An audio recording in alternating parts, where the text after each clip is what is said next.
Today we will speak about Cushing syndrome. So let's start. Cushing syndrome is a condition characterized by excess hormone cortisol in the body. Symptoms of Cushing syndrome: thinning of hair, moon face, acne, and increased facial hair. You can find buffalo hump, easy bruising, thin skin, and red marks in the skin. You can find weight gain, increased blood pressure, increased blood sugar level. You can also find thin arms and legs and pendulous abdomen, muscle weakness, poor wound healing, osteoporosis, and menstrual irregularities. Approach of diagnosis of Cushing syndrome. First step is to check if the patient is taking hydrocortisone or not. If yes, re-evaluate after discontinuation. But if not, check maybe the patient has any physiologic conditions that cause increased cortisol level, like pregnancy, estrogen use, anorexia nervosa, hospitalization, surgery, or pain. Second step, if the patient has physiologic causes for high cortisol level, you have to check if the patient has high index suspicion of Cushing syndrome by searching for facial plethora, white purple red stria in abdomen, proximal muscle weakness, easy bruising, resistant hypertension, or severe osteoporosis.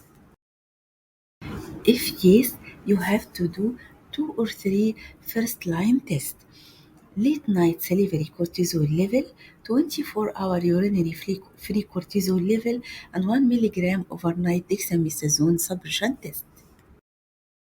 But if there is no suspicion of Cushing syndrome, treat underlying condition and test for Cushing syndrome when associated condition resolves. But if the patient don't have any of the causes of physiologic high cortisol level, check.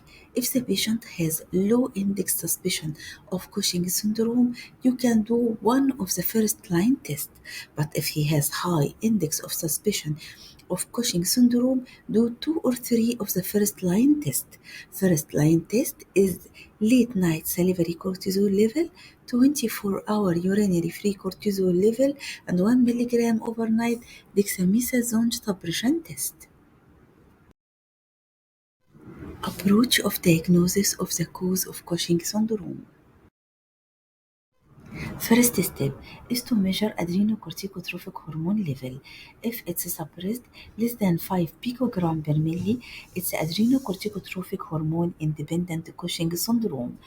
You can do adrenal CT or MRI to detect adrenal tumor or hyperplasia.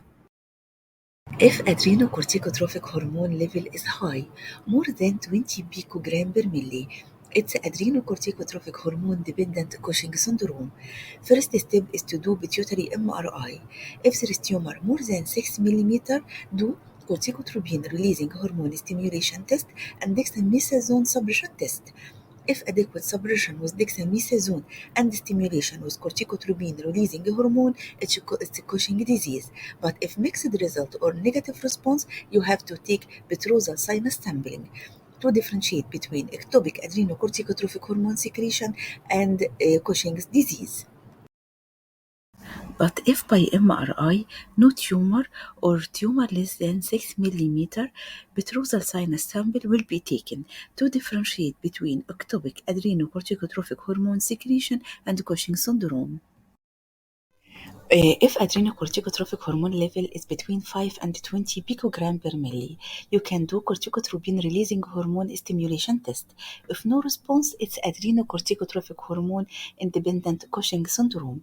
But if there is increase in adrenocorticotropic hormone, it's adrenocorticotropic hormone dependent Cushing syndrome.